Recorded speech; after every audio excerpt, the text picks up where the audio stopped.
Hello and welcome back to another episode of Finsept. और आज ये अपना पहला एपिसोड है और आज से बेसिकली हम लोग स्टार्ट करेंगे पूरा जो पॉडकास्ट की जर्नी रहेगी हमारी, जहाँ पे हम यूजर्स के क्वेश्चंस का आंसर करेंगे, हम लोग फाइनेंशियल कॉन्सेप्ट्स को एक्सप्लोर करेंगे और ये सारी चीज़ें हम लोग करने वाले। बट आज का सेशन जो है वो यूज़र के क्वेश्चंस के ऊपर है। तो अगर आपको भी क्वेश्चंस पूछना है तो आप हमारे कोई भी सोशल हैंडल पे जाके या फिर आप ऐप या वेबसाइट पे जाके क्वेश्चन अपना भेज सकते हैं हमें, या फिर आप हमें ईमेल कर सकते हैं। एनीथिंग यू कैन डू, बहुत सारे मतलब रीच आउट कर ही सकते हो आप, बहुत सारे तरीके हैं। तो अब बात रही क्वेश्चन की, अगर कोई क्वेश्चन पूछ रहा है तो क्या मतलब कैसे उसका आंसर कैसे रहेगा। तो अकॉर्डिंग टू माई नॉलेज जितना मुझे पता है उस हिसाब से मैं अपनी तरफ से बेस्ट आंसर देने की ट्राई करूँगा। मैं ये गारंटी नहीं लेता कि आपको best of the best answer मिलेगा, लेकिन मेरे हिसाब से जितना मुझे पता है उस हिसाब से मैं आपको best of the best answer देने की ट्राई करूँगा अपने हिसाब से। So that's it. Like proceed करते हैं आज का जो हमारा पहला क्वेश्चन जो हमें एक यूज़र ने पूछा है कि how much investment should be made in mutual funds in Indian stock market. तो इंडियन स्टॉक मार्केट के अंदर अगर आप म्यूचुअल फंड में पैसे डाल रहे हो तो कितना पैसा, मतलब कितना पैसा मैंने इनफ है कि नहीं यार हो गया बस, अब इससे ज़्यादा हम लोग मतलब हो गया, इतना एलोकेट कर लिया बहुत हो गया, अब इससे ज़्यादा एलोकेट करना कोई सेंस बनता नहीं है। ठीक है, तो इसको एक छोटे सा एक एग्जाम्पल के थ्रू हम लोग समझते हैं कि क्या एग्जैक्टली क्या रहता है, या फिर मैं अपनी थिंकिंग बताता हूँ कि क्या रहता है। अब ये जो क्वेश्चन है वो वैरी कर सकता है depending upon user to user. अब जैसे इधर यूज़र का क्या मतलब पूरा मतलब जो है पीछे की साइकोलॉजी वो तो हमें नहीं पता, बिकॉज वी डोंट नो कि जो सामने वाला बंदा है वो क्या कर रहा है, वो जॉब कर रहा है या फिर वो अपना खुद का एक बिजनेस किया हुआ है उसने, या फिर कोई और तरीके से मतलब पैसे बना रहा है। तो इट ऑल डिपेंड्स। तो अब देखो, जैसे एक कोई जॉब गोइंग इंडिविजुअल है तो उसके लिए of course mutual fund is the thing, because जहाँ पे अब उसको मार्केट रिसर्च या फिर ऐसा कुछ में नहीं पढ़ना तो वो म्यूचुअल फंड में ही पैसे डालेगा, मंथली SIP के थ्रू वो चलता रहेगा। लेकिन अगर कोई बिजनेस वाला बंदा है जिसके पास सफिशिएंट अमाउंट ऑफ पैसे है और लगाने को पैसे है, तो उसको म्यूचुअल फंड में एक specific percentage of money he allocate करना चाहिए, रादर देन वो पूरा मतलब कुछ लगा दे अपना सारा पैसा म्यूचुअल फंड के अंदर। तो जनरली बात करते हैं म्यूचुअल फंड की कि कैसा रहता है, क्या सीन रहता है। अगर बात करें पर्टिकुलर इन इंडिया, तो म्यूचुअल फंड में जब आप इन्वेस्ट करते हो तो आपके मल्टीपल टाइप ऑफ टैक्स लगता है, और फिर आपको एंट्री चार्ज मतलब एंट्री लोड और एग्जिट लोड, ये सारे चार्ज ही बोलते हैं हम लोग। तो एंट्री चार्ज और एग्जिट चार्ज और ऊपर से मैनेजमेंट फ़ी, तो ये सारी चीज़ें आपको लगती है। ज़रूरी है कि आपको हर एक म्यूचुअल फंड के अंदर ये चीज़ें देनी पड़ेगी, लेकिन कुछ चीज़ें मैंडेटरी जो हर एक म्यूचुअल फंड में देनी पड़ेगी, जैसे टैक्सेस हो गए प्लस आपके जो चार्जेस हो गए। अब वो चार्ज कुछ भी तरीके से हो सकता है, जैसे एंट्री हो गया, एग्जिट हो गया, या फिर मैनेजमेंट हो गया, या फिर कई केस में दो भी होते हैं कि एंट्री या एग्जिट ले लेते हैं या फिर एक मैनेजमेंट ले लेते हैं। तो सारे चीज़ को मिला के आपको कुछ ना कुछ एक चार्ज देना पड़ेगा, whether if you are profitable और नॉट। तो अगर आप लॉस भी करते तब भी आपको मतलब कुछ देना रहेगा इन सर्टेन केसेस। तो अब बात करते हैं कि आपको मतलब क्या रहता है, ये चार्जेस कितने ही अफेक्ट करते हैं। तो ऑन एन एवरेज अगर एक म्यूचुअल फंड इंडिया में देखें तो एक ठीक ठाक सा म्यूचुअल फंड देखा जाए तो 12 से 13% एनुअली दे देता है, बेस्ड ऑन कि क्या चल रहा है अभी। अगर आप वेल रिसर्च करके देखते हो तो अच्छे खासे म्यूचुअल फंड भी है जो आपको 16, 17, 18% तक के भी रिटर्न देते हैं, एंड बेस्ड अपॉन कि वो कितना टाइमली अपडेटेड होते हैं। जैसे कोई म्यूचुअल फंड आपने बना दिया, अब 5 साल पहले का म्यूचुअल फंड ऐसा नहीं है कि आज के मार्केट के टाइम भी परफॉर्म करेगा, क्योंकि मार्केट कंडीशंस इवॉल्व होते रहते हैं। जैसे पहले मार्केट में जो डोमिनेंस था वो कंप्लीट फॉरेन बायर्स का था। जैसे फॉरेन में अगर किसी बड़े इंस्टीट्यूशन ने कहीं पे पोजीशन ले लिया तो मार्केट उस हिसाब से रिएक्ट करता था कि भाई बहुत बड़ी पोजीशन बन गई तो एक बड़ा सा अप मूव आ गया, या फिर एक पोजीशन कट ऑफ कर दी तो बड़ा सा सेल मूव आ गया। आज वो सारी चीज़ें ज़्यादा फैक्टर नहीं करती है। जैसे इन द करंट सिनेरियो जहाँ पे वर्ल्ड में काफ़ी अनसर्टेनिटी है, जहाँ पे आप देख रहे हो कि इसराइल में वॉर चल रही है, इसराइल गाज़ा की वॉर है, फिर यूक्रेन और रसिया की वॉर चल रही है, फिर टर्की में क्राइसिस चल रहे हैं, एंड बहुत सारी चीज़ें। जैसे आज हम लोग बात तो मैंने आपको कुछ ही इवेंट्स की है, लेकिन और भी वर्ल्ड में काफ़ी ज़्यादा इवेंट्स चल रहे हैं जो हमारी इकोनॉमी को इम्पैक्ट कर सकते थे, लेकिन अभी तक किया नहीं है, क्योंकि हमारे मार्केट्स अभी भी पॉजिटिव में, इवन पॉजिटिव में तो छोड़ो, गैप अप ओपनिंग हो रही है आजकल।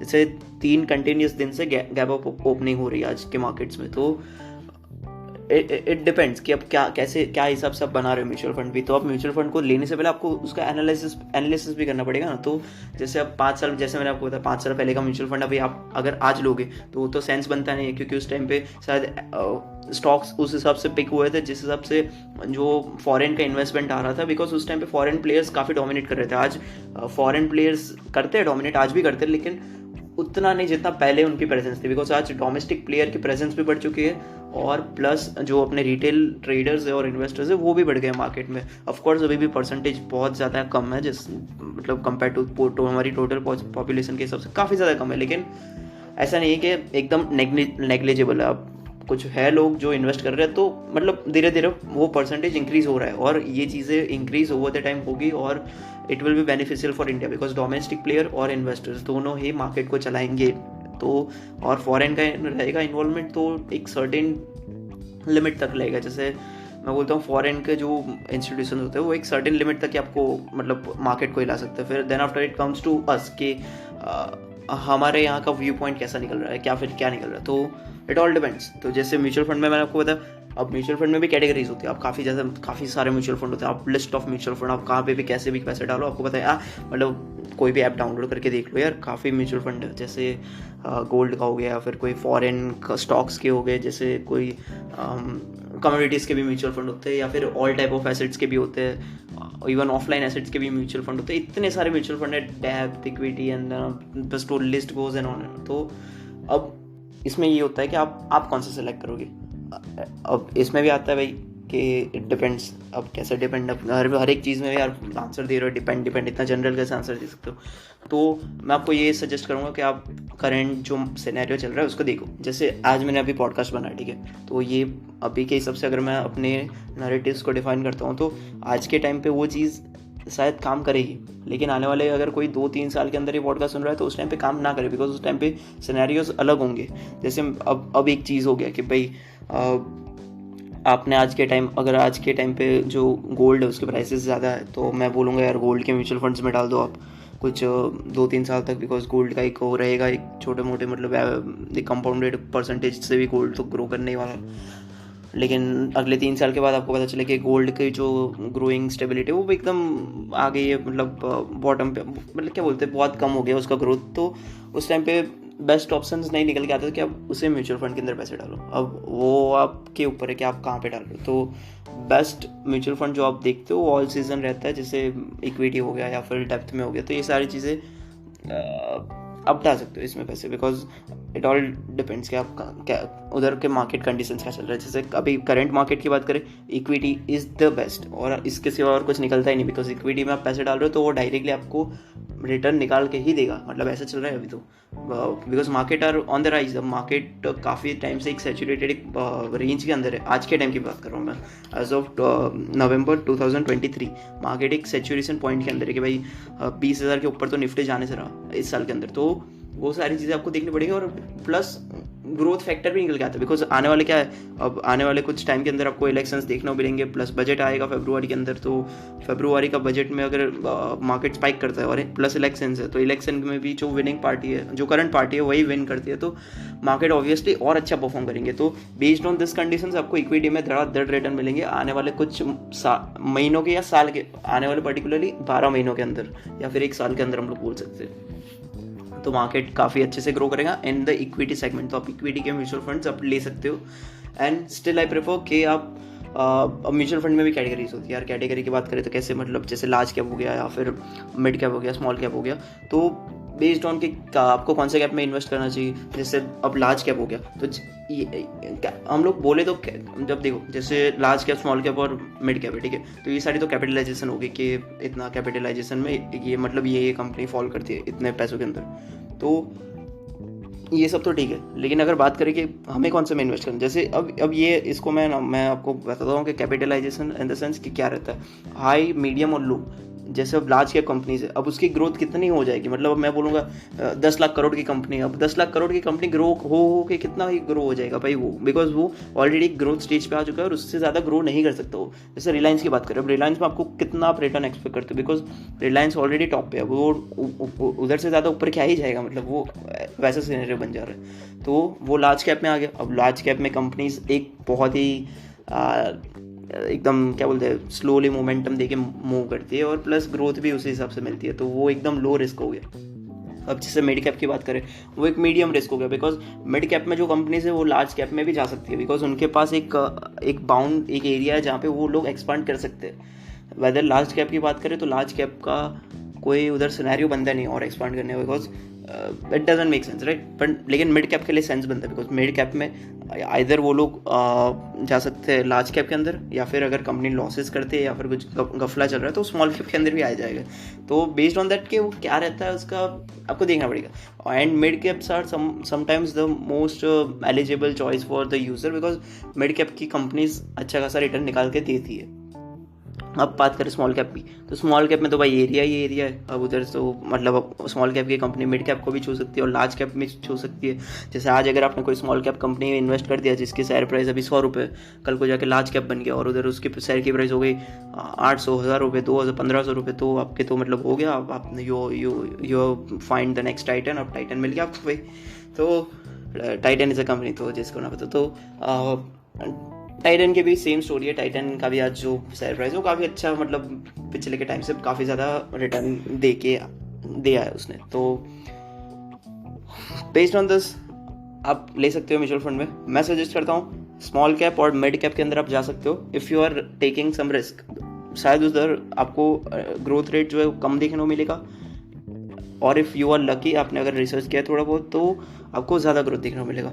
अब रिसर्च क्या करना है, कैसे करना है, वो भी हम बताएंगे लेकिन आने वाले कुछ पॉडकास्ट के अंदर, बिकॉज सारी चीज़ें इसमें कवर नहीं कर सकते, बिकॉज एक फिक्स लेंथ हम लोगों ने सेट किया था कि 20 मिनट्स इज़ इनफ। तो दूसरे क्वेश्चन के और बढ़ते कि दूसरा क्वेश्चन क्या है, एंड बेस आपका जो भी क्वेश्चन है मैं उसका आंसर करूँगा, ऐसा मत करो कोई नहीं करूँगा। और अगर आगे कुछ भी अगर कोई और पूछता है तो उसमें भी हम लोग आंसर देने की ट्राई करेंगे, आपके आंसर से मैच होता है तो। ओके, सो दूसरा एक क्वेश्चन जो हमारे यूज़र ने पूछा है कि what are some reasons why people invest money into buying land instead of stock.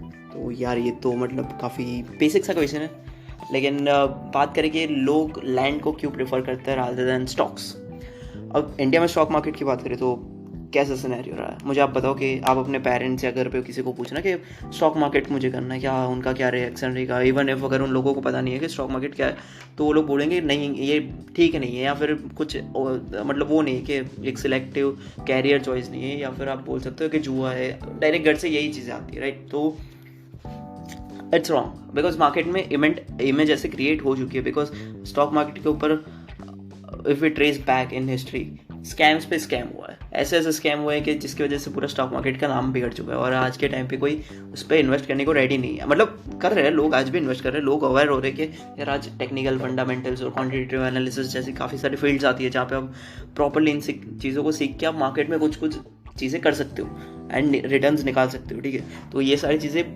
हम लोग पहले स्टडी में कंसीडर नहीं करते। पहले तो क्या होता है भाई, कोई आ रहा है 5000 रुपये लेके आ रहा है, वो बोल रहा है कि भाई मुझे इस पर टाटा या रिलायंस पे पैसे लगाओ, अगर बढ़ गया ठीक है, नहीं बढ़ रहा नीचे जाएगा, आपने पैसे निकाल लिए। आज के टाइम पे तो तब भी वो ऊपर है। तो इट ऑल डिपेंड्स। जैसे अब देखो इधर भी साइकोलॉजिकल एक बैरियर आ जाता है कि लोग क्या सोच रहे हैं, और उन लोगों को पता है कि यार स्टॉक मार्केट में पैसे लेजिटिमेट बनते हैं अगर कुछ सीखने से, मतलब अगर कुछ चीज़ें आती है और उससे पैसे बन सकते हैं तो ठीक है, बना सकते हैं पैसे।